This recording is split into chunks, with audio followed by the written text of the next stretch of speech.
ஒரு ப்ரோகிராமிங் லாங்குவேஜோட ஸ்டாண்டர்ட்ஸ்லாம் வந்து defined by specifications. அந்த லாங்குவேஜோட சின்டாக்ஸ் எப்படி இருக்கணும், அந்த என்னென்ன ஃபீச்சர்ஸ்லாம் வரணுன்றதுலாம் ஒரு ஸ்பெசிஃபிகேஷனை பேஸ் பண்ணி தான் இருக்கும்.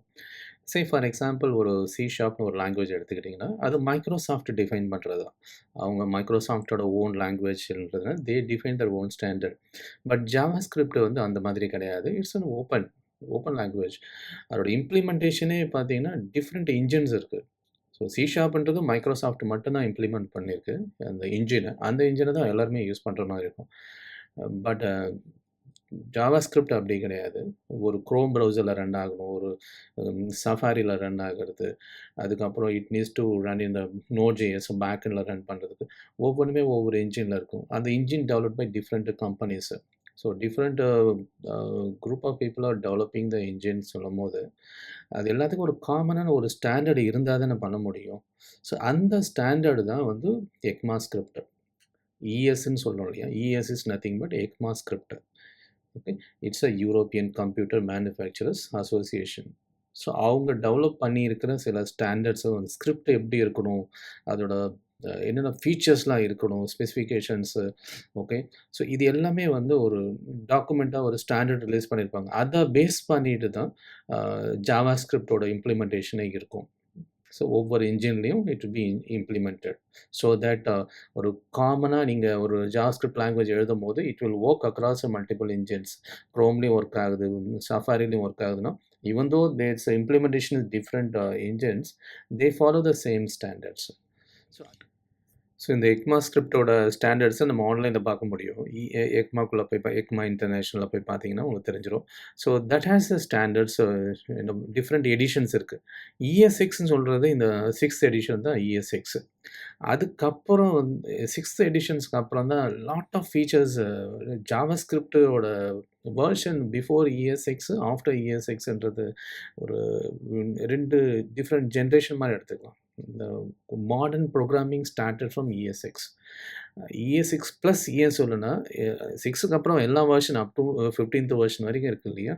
ஒவ்வொரு வெர்ஷனுக்குமே வந்து தனித்தனியா சொல்லாம, we simply say that ES6 plus. So ஒரு ஸ்டாண்டர்ட் ஓப்பன் பண்ணி பார்க்கலாம். So you can see right.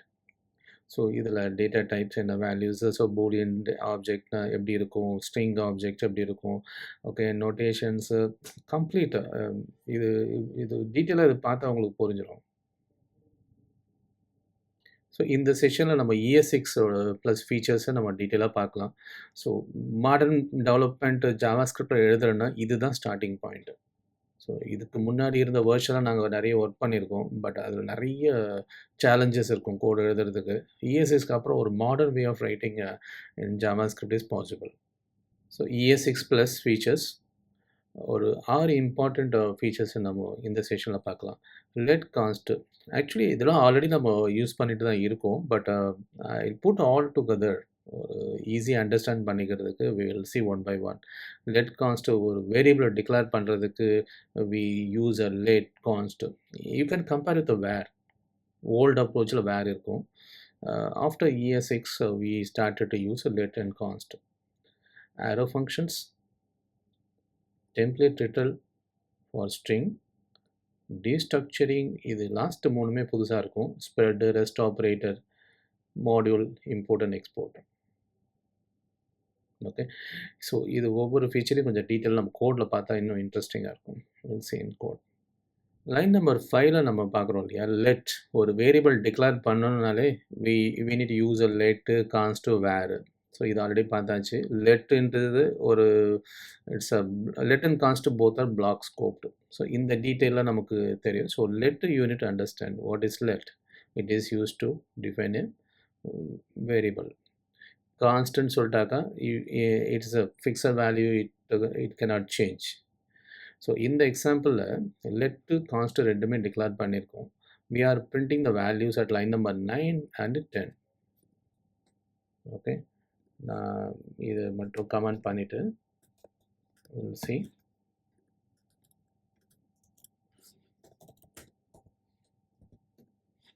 So we are getting notebook 20. இது ரெண்டும் பிரிண்ட் ஆயிருக்கு. This is a happy path. It's working fine. Then I'm changing the value. Stationery name நோட்புக்லேருந்து pen நான் மாற்றிட்டேன்.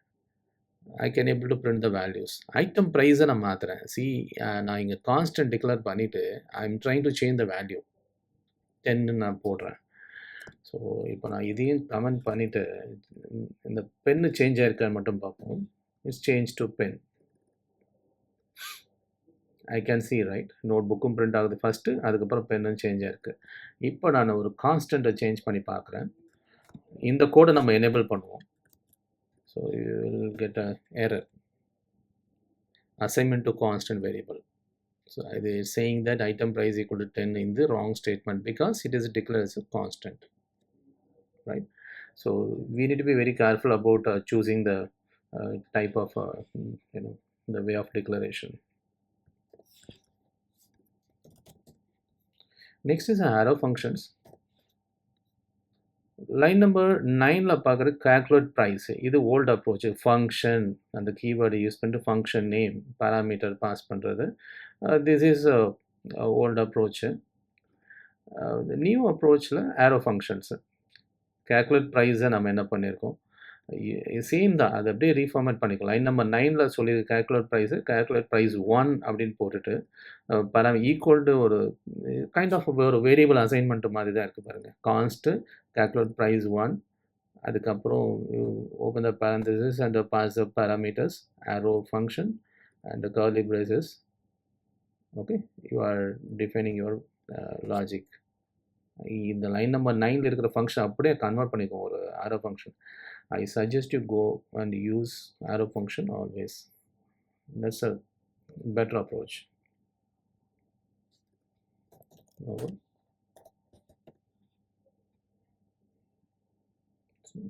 Through arrow function you are getting the same value 200. Same, the output would be the same. Template literal.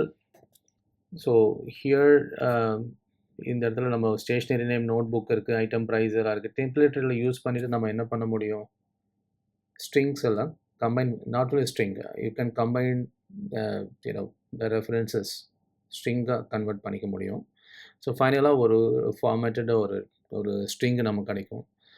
இதை வந்து plus use பண்ணி நம்ம பண்ணிக்கலாம். Old approach, legacy approach line number 10ல் the plus stationery name plus எல்லாம் plus operator நிறைய use பண்ணியிருக்கோம். Line number 14ல் we just use a backtick.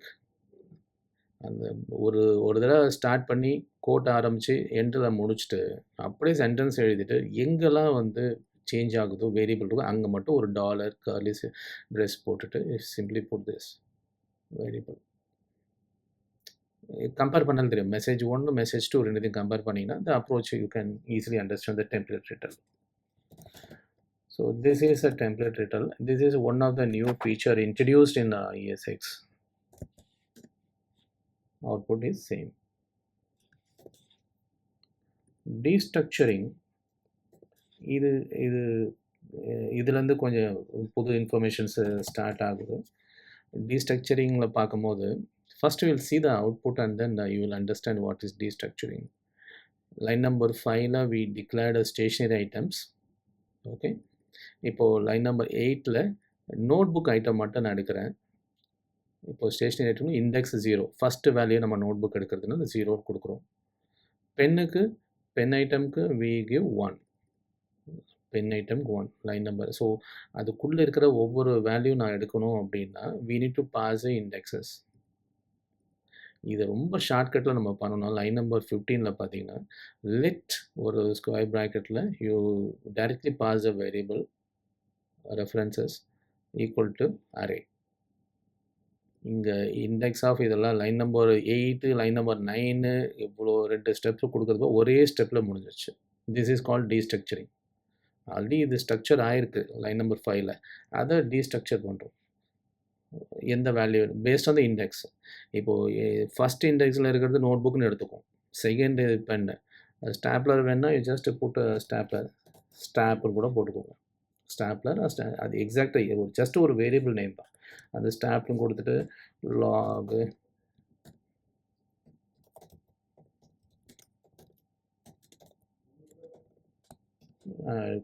just give stapler, that's it.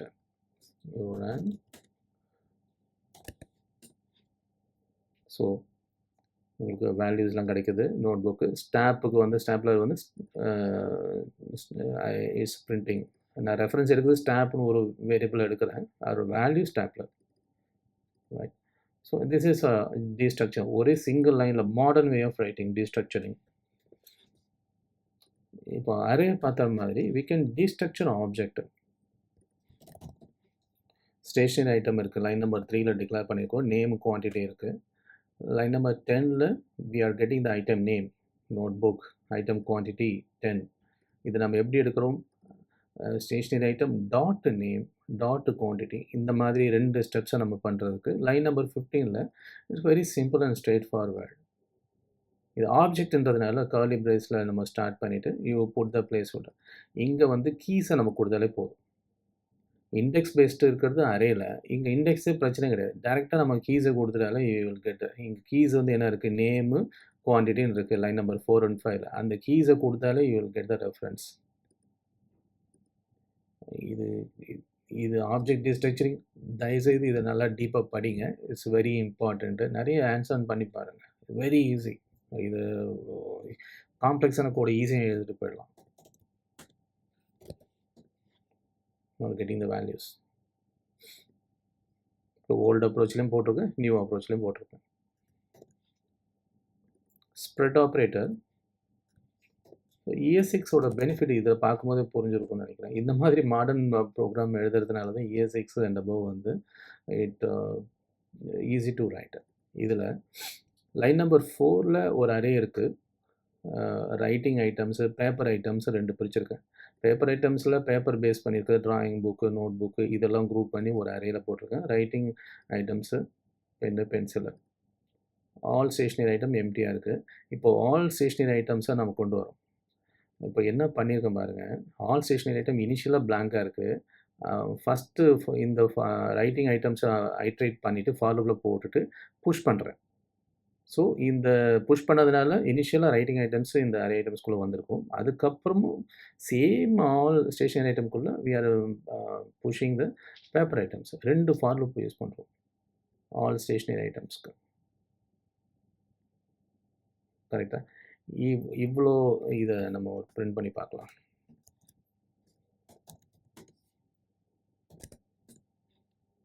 Output வந்துடுச்சு. ஸோ இவ்வளோ வேலை பண்ணுறதுக்கு ரொம்ப சிம்பிளாக பண்ணுறது பாருங்கள். லைன் நம்பர் 22ல் சிம்பிளாக வந்து இந்த ஒரு அரே ப்ராக்கெட் ஓப்பன் பண்ணி ட்ரிபிள் டாட் போடுங்க. டாட் ட்ரிபிள் டாட் போட்டு அந்த ஃபஸ்ட் அரே, இந்த அரே, அடுத்தது இந்த அரே, இது போட்டிங்கனாலே இவ்வளோ ஃபார் லூப் போய் இவ்வளோ வேலை இல்லாமல் குயிக்காக முடிஞ்சிடும். You will get output. So this is a beauty of a spread operator. Rest operator ஒரு கால்குலேட்னு ஒரு ஃபங்க்ஷன் இருக்குது. அந்த ஃபங்க்ஷனில் இட் ரிக்வயர்ஸ் அ பேராமீட்டர். ஒரு சிச்சுவேஷன் லைக் உங்களுக்கு பேராமீட்டர் மல்டிபிள் வேல்யூஸ் இருக்கும். ஒரு கமா செப்பரேட்டடாக ஒரு 10 வேல்யூ கூட இருக்கும். பட் உங்களோட லாஜிக் வந்து உங்கள் கோடு எழுதுகிற லாஜிக்கு ஃபஸ்ட்டு பேராமீட்டர் மட்டும் ஒரு வேரியபிளாக இருக்கும். மற்ற எல்லாத்தையும் குரூப் பண்ணியே இருந்துட்டால் போதும். லைக் அந்த மாதிரி சிச்சுவேஷனில் இங்கே பென் கவுண்ட் மட்டும்தான் உனக்கு தேவை. ஃபஸ்ட் ஐட்டம் மட்டும் தான் தேவை. மற்ற எல்லாமே வந்துட்டு தனித்தனியாக கொடுக்கணும்னு அவசியம் இல்லை.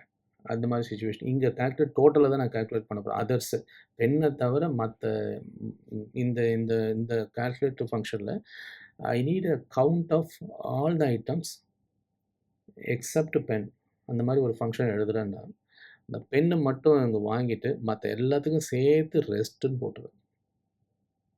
இங்கே என்ன பண்ணிடுறேன், ரெஸ்ட்டுன்னு கொடுத்துருக்கேன் இல்லையா? இப்போது அதர்ஸ் கவுண்ட் 0ன்னு இனிஷியலைஸ் பண்ணி ரெஸ்ட்டு வந்து ஃபார் லூப்பில் ஐட்ரேட் பண்ணிவிட்டு அந்த ரெஸ்ட்டுக்குள்ளே ஒவ்வொரு வேல்யூஸும் கவுண்ட் பண்ணிவிட்டு I am assigning to the others count. So finally you are getting total count. Others means other than pen.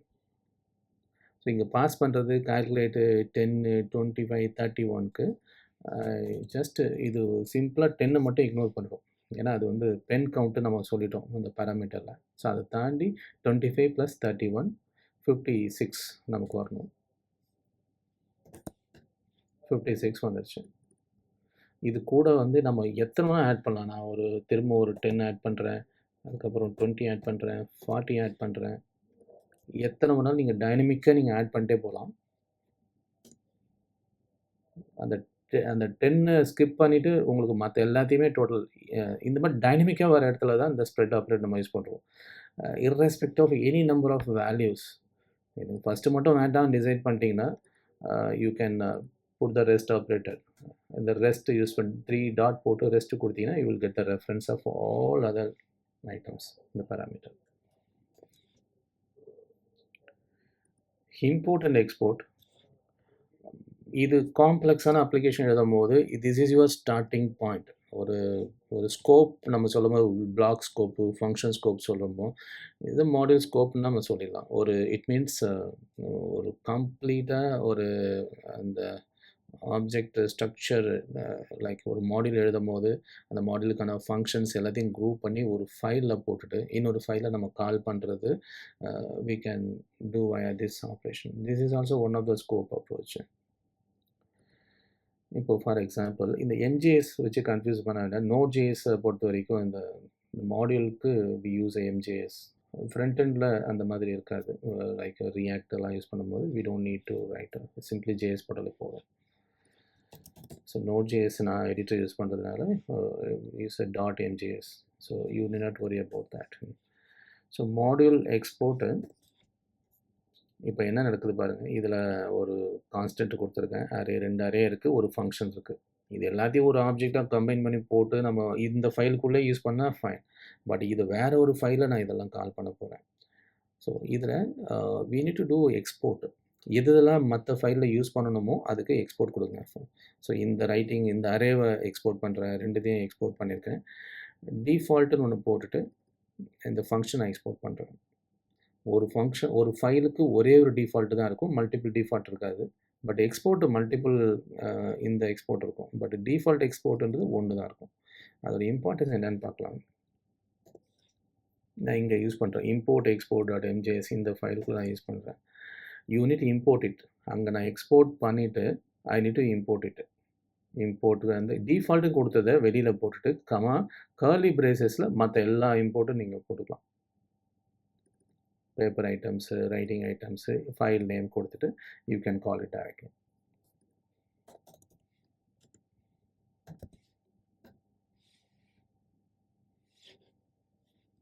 So உங்களுக்கு வேல்யூஸ்லாம் வந்துருச்சு. ஒவ்வொரு ஐட்டத்தில் இருக்க வேல்யூஸ்லாம் வந்துருச்சு. ரைட். ஸோ திஸ் இஸ் ஒரு ஃபைலுக்குள்ளே you write all the functions and variable declaration பண்ணி எந்தெந்த வேரியபிள் எந்தெந்த ஃபங்க்ஷன் மட்டும் மற்ற ஃபைலில் அவைலபிளாக இருக்கும் அதை மட்டும் நம்ம எக்ஸ்போர்ட் பண்ணாலே போதும். ஸோ மாடியூல் எக்ஸ்போர்ட்ஸில் போயிட்டு ஐ எம் ஜஸ்ட் எக்ஸ்போர்ட்டிங் இந்த ரைட்டிங். இப்போது ஃபார் எக்ஸாம்பிள் ரைட்டிங் ஐட்டம்ஸை நான் ரிமூவ் பண்ணிடுறேன். அதை எக்ஸ்போர்ட் பண்ணலை. நான் ஓன்லி பேப்பர் ஐட்டம்ஸ் மட்டும் தான் எக்ஸ்போர்ட் பண்ணியிருக்கேன். இப்போ என்ன நடக்குதுன்னு பார்ப்போம். I am getting error. ஏன்னா இங்கே எக்ஸ்போர்ட் இல்லை ரைட்டிங் ஐட்டம்ஸில். அது இல்லாமல் நம்ம கால் பண்ணியிருக்கோம். Right. So that is a problem. So இங்கே எரர் வருது இல்லையா, ரைட்டிங் ஐட்டம்ஸு டிக்ளேர் பண்ணாமல் நம்ம யூஸ் பண்ணியிருக்கோம். That is a problem. So we need to go back and இங்கே போயிட்டு வில் எக்ஸ்போர்ட்டு டிக்ளரேஷனில் ஜஸ்ட் எக்ஸ்போர்ட் இட். எக்ஸ்போர்ட் பண்ணிவிட்டு சேவ் பண்ணிவிட்டு come back to import and export. You call here. Now it should work. Working fine. Okay.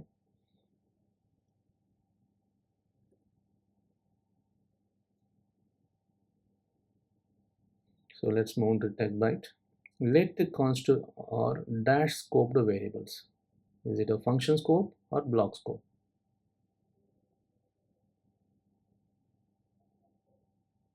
So the answer is block scope. Destructuring is applicable to dash array, object, both.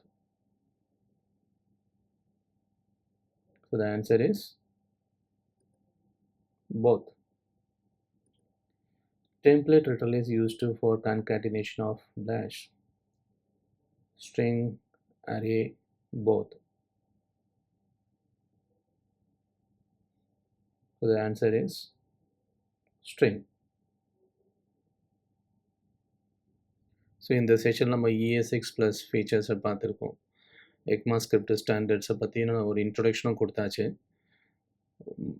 Modern advanced programming ஜாவாஸ்கிரிப்டில் எழுதுனா this is your starting point. Okay, ஒரு objects எல்லாம் நம்ம எழுதுறதுக்கு we will start from year 6.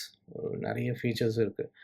இதை வச்சு நீங்கள் ரொம்ப ஷார்ட்டாக குயிக்காக நம்ம கோடு, ஒரு பெர்ஃபார்மன்ட் கோடு வந்து நம்ம we can able to write it in JavaScript. Okay, I hope இந்த செஷன் ரொம்ப யூஸ்ஃபுல்லாக இருக்கும்னு நினைக்கிறேன். தேங்க்யூ.